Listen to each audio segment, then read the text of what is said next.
Assalamualaikum warahmatullahi wabarakatuh. Kembali lagi bersama Bu Miftah di part 2 Jurnal Penyesuaian Perusahaan Dagang Mapel Praktikum Akuntansi Jasa Dagang Manufaktur kelas 12 Akuntansi. Oke, selanjutnya di part 2 ini kita akan membahas soal lagi, yakni soal keempat. Nah, soal keempat ini ada memo di sini kita langsung informasi aja. Iklan dibayar di muka merupakan saldo iklan dibayar tanggal 1 November 2017. Oke, informasi pertama, pembayaran tanggal 1 November 2017. Untuk menerbitkan iklan sebanyak 30 kali. Sampai tanggal 31 Desember 2017 telah terbit sebanyak 8 kali. Nah, berarti kita disuruh menyesuaikan berapa sih yang sudah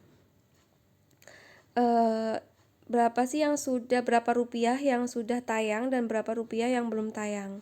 Oke, kita simak untuk pembahasannya. Pertama, langkah mengerjakannya bukan neraca saldo setelah buku besar. Ya, bukan neraca saldo awal, tapi neraca saldo setelah kalian membuat buku besar. Selanjutnya, ini adalah neraca saldo setelah buku besar. Nah, kemudian kita cari yang namanya iklan dibayar di muka. Kalian bisa lihat iklan dibayar di muka di mana? Oke, ya, yang 18 juta. Iklan dibayar di muka adalah prepaid advertising. 18 juta ini kemudian kita hitung sebagai berikut.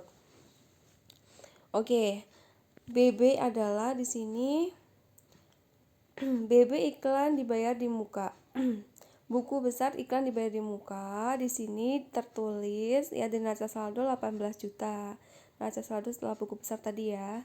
Oke, 18 juta ini ternyata kita harus menerbitkan sebanyak 30 kali terbit. Nah, berarti kita harus tahu dong per terbitan itu harganya berapa gitu. Nah, maka dari itu 18 juta dibagi 30 juta 30 kali terbit, maka hasilnya per kali terbit itu 600.000.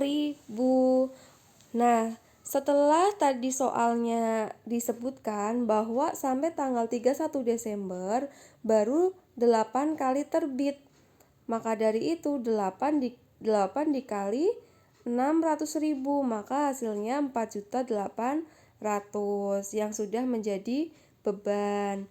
Nah, yang belum menjadi beban nilainya 22 kali terbit. Nah, jadinya yang belum dipakai masih ada 13.200.000. Oke, next.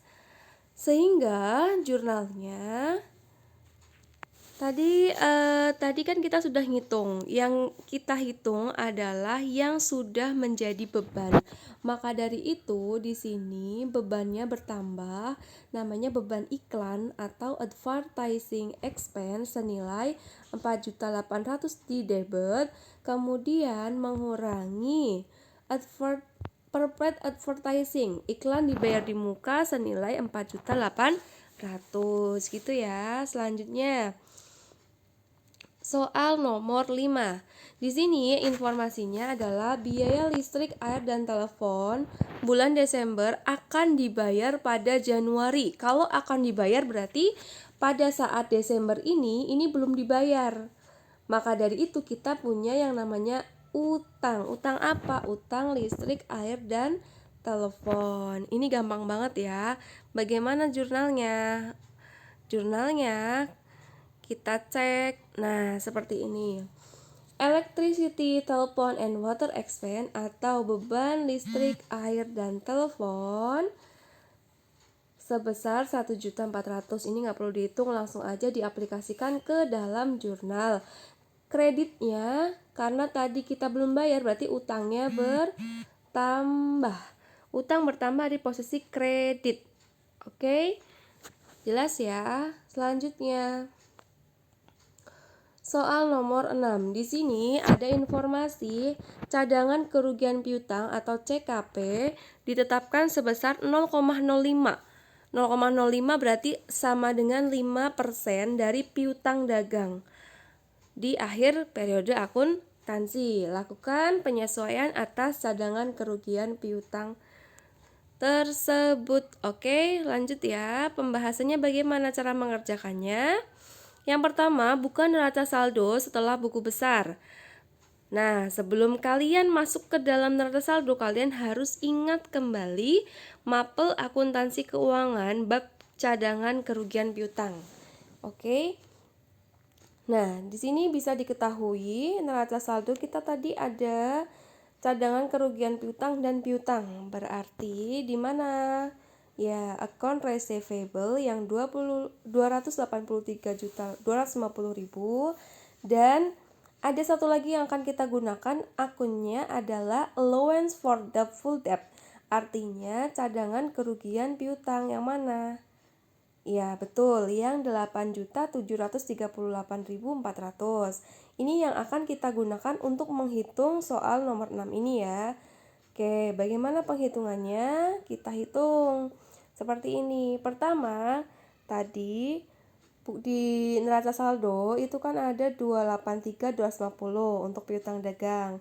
Nah, kemudian di cadangan kerugian piutangnya itu di soal dikatakan bahwa kerugian piutang dicadangkan 5%, maka 5% dari 250.000, maka hasilnya 14.165.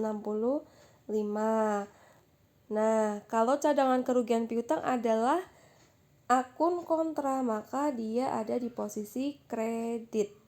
Nah, selanjutnya beban cadangan. Di buku besar cadangan kerugian piutang tadi dikatakan yang sebelah depan ini 8.378.400 ya. Nah, maka dari itu kita hitung nih ya. Tadi yang dicadangkan adalah 5%, 14 juta. Nah, kemudian yang jadi cadangan kerugian piutang di neraca saldo 8 juta sekian. Maka selisihnya 5.424.100. Nah, bagaimana selanjutnya? Selanjutnya kita membuat jurnalnya. Jurnalnya bagaimana? Pertama, kita harus lihat beban kerugian piutang ya. Jadi selisih ini namanya beban kerugian piutang. Beban kerugian piutang bertambah di posisi debit senilai Rp5.424.100. Nah, cadangan kerugian piutang bertambah senilai Rp5.424.100. Gitu ya. Untuk cadangan kerugian piutang, intinya kalian harus memperhatikan akun piutang dagang dan akun cadangan kerugian piutang yang ada di neraca setelah buku besar. Oke? Nah, selanjutnya ya, kita masuk ke soal nomor 7. Untuk soal nomor 7 di sini dikatakan ada penyusunan aset tetap. Penyusutan aset tetap. Nah, ini untuk penyusutan aset tetap akan memakan waktu lama untuk kalian pahami karena secara gamblang materi di akuntansi keuangan untuk penyusutan aset tetap sedang berlangsung ya. Jadi, ini nanti akan Ibu jelaskan pelan-pelan di part ketiga. Oke? Jangan lupa like, comment, subscribe. See you. Wassalamualaikum warahmatullahi wabarakatuh.